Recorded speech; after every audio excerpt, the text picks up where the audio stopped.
Ladies and gentlemen, here's part 3 of your summary of How to Win Friends and Influence People by Dale Carnegie. We've talked about how when you meet somebody, when you're interacting with somebody, smile, let them know that you're happy to see them, use their name, and give them the opportunity to talk about themselves. Be truly and sincerely interested in who they are and what they find important.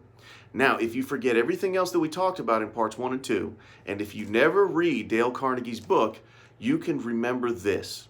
When somebody leaves your presence, leave them with that feeling of increase. Because if they leave your presence and they feel like you were interesting and that you were exciting to be around, that's fine. That's something.